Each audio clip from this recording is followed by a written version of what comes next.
बांग्लादेश में हिंदुओं के साथ हो रहे अत्याचारों और उत्पीड़न की बराबर आ रही खबरों व रिपोर्टों के बाद पूरे देश में गुस्से व आक्रोश का वातावरण बन गया है। इस मुद्दे को लेकर चंडीगढ़ प्रेस क्लब में एक पत्रकार वार्ता को संबोधित करते हुए सनातन सुरक्षा समिति चंडीगढ़ के संरक्षक स्वामी श्यामानंद जी महाराज ने कहा कि बांग्लादेश में शेख हसीना को सत्ता से बाहर किए जाने के बाद धार्मिक अल्पसंख्यकों की सुरक्षा और सुरक्षा को लेकर देश में चिंता व्याप्त है। 5 अगस्त 2024 को प्रधानमंत्री शेख हसीना की बर्खास्तगी के बाद से धार्मिक अल्पसंख्यकों विशेषकर हिंदुओं के खिलाफ हमलों में उल्लेखनीय वृद्धि हुई है, जो कि वहां की सरकार की मौन स्वीकृति तथा सक्रिय भागीदारी के साथ हो रहे। उन्होंने कहा कि बांग्लादेश में धार्मिक अल्पसंख्यकों के खिलाफ हिंसा का एक चिंताजनक रुझान देखा गया है। इन हमलों के कारण न केवल जान माल का नुकसान हुआ है, बल्कि इन समुदायों में भय का वातावरण भी उत्पन्न हो गया है। इन हमलों के परिणाम स्वरूप अनेक मंदिरों और अन्य धार्मिक स्थलों का विनाश और अपवित्रण, अल्पसंख्यकों की बेरहमी से हत्या, बलात्कार,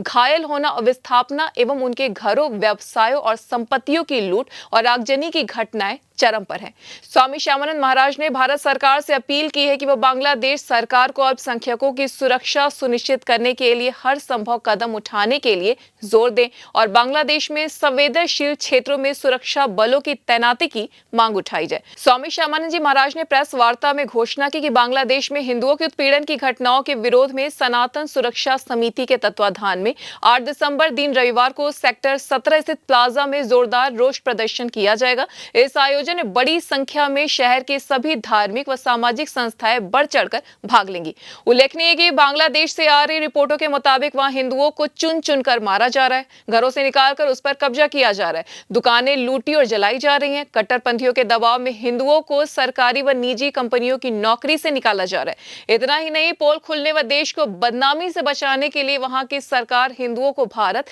या किसी अन्य देश जाने की अनुमति भी नहीं दे रही है। वहां के हालात इतने खराब है कि अनुमति मिल जाए तो बांग्लादेश का हर हिंदू भारत आ जाए, वहां कोई भी हिंदू सुरक्षित नहीं है। बता दें कि बांग्लादेश से बाहर जाने वाले लगभग हर हिंदू का वैध पासपोर्ट और वीजा होने के बाद भी इमिग्रेशन पुलिस एयरपोर्ट पर रोक लेती है। बांग्लादेश सरकार को भय है कि हिंदू गए तो वहां उन पर हो रहे अत्याचारों, सरकार की नाकामी की पोल पूरे विश्व के सामने खुल जाएगी। बांग्लादेश में हिंदू मंदिरों पर हमले हो रहे हैं, मूर्तियां तोड़ी जा रही हैं, मंदिरों को अपवित्र किया जा रहा है, दरिंदे समूह में आते और बहन बेटियों को उठा ले जाते हैं। पुख्ता रिपोर्ट के मुताबिक अनेक ऐसी घटनाएं हुई जिनके बारे में बताना भी मुश्किल है। N1 लाइव की हम सबको एक होकर के, संगठित होकर के जितना भी हम विरोध कर सकते हैं हम सब विरोध करें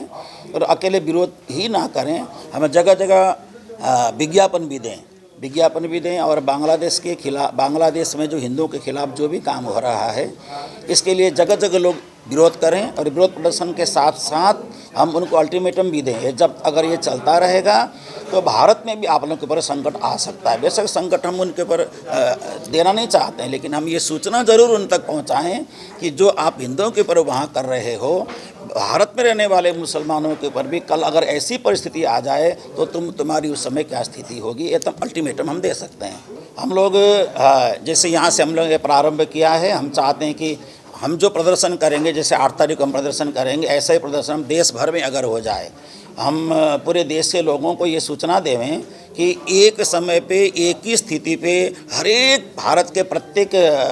स्थान में, प्रत्येक शहरों में सारे साधु संत महात्मा मिलकर के एक ही बार प्रदर्शन करें तो शायद हो सकता है कि उस प्रदर्शन का असर बांग्लादेश की सरकार तक जाए। और जिस सरकार को जिम्मेदारी सौंपी गई, जो आज सरकार वहाँ बन के बैठे हैं, जिनको नोबेल पुरस्कार भी मिला है, शांति का पुरस्कार भी मिला है, लेकिन शांति का पुरस्कार मिलने के बाद भी देश की अल्पसंख्यक जनता पर अशांति फैला रहे हैं, तो इससे बड़ा पाप और कुछ नहीं है। इस बात को सोचना होगा, बिल्कुल वापस लेना चाहिए, क्योंकि शांति पुरस्कार जब उनको मिला है तो अल्पसंख्यक के ऊपर जिस देश में जो राजा होता है उसका कर्तव्य होता है कि प्रत्येक जनता उनके अपने बच्चों की तरह है, उन पर ये शांति की भावना नहीं कायम कर सकते तो नोबेल पुरस्कार, शांति पुरस्कार वापस लेने चाहिए।